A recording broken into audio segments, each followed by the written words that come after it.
السلام علیکم ڈیئر عادل آصف، آپ کے ساتھ انٹرویو کے ایک حصے کو کسی پٹواری نے اپنے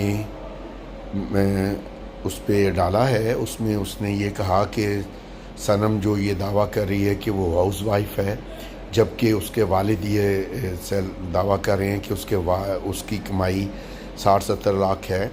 تو بھائی وہ ہاؤس وائف بھی ہے اور وہ میرے ساتھ بزنس پارٹنر ہے، اور اس کے جو بزنس ہے اس میں سے اس کو جو بھی انکم ہوتی ہے سالانہ بیسس پہ اس کو دی جاتی ہے، اور اس کا ٹیکس پے کیا جاتا ہے۔ اس کے ٹیکس ریٹرن اور جو کاغذات ہم نے الیکشن کمیشن میں سبمٹ کیے ہیں، پچھلے 15 سال سے وہ ٹیکس پے کرتی ہے، اور اس کی ایک مقررہ انکم ہے جو دکھائی گئی ہے۔ یہ جو ہیں یہ جھوٹ بولنے کے عادی ہیں، یہ دوسروں کو بھی جھوٹا سمجھتے ہیں اپنی طرح۔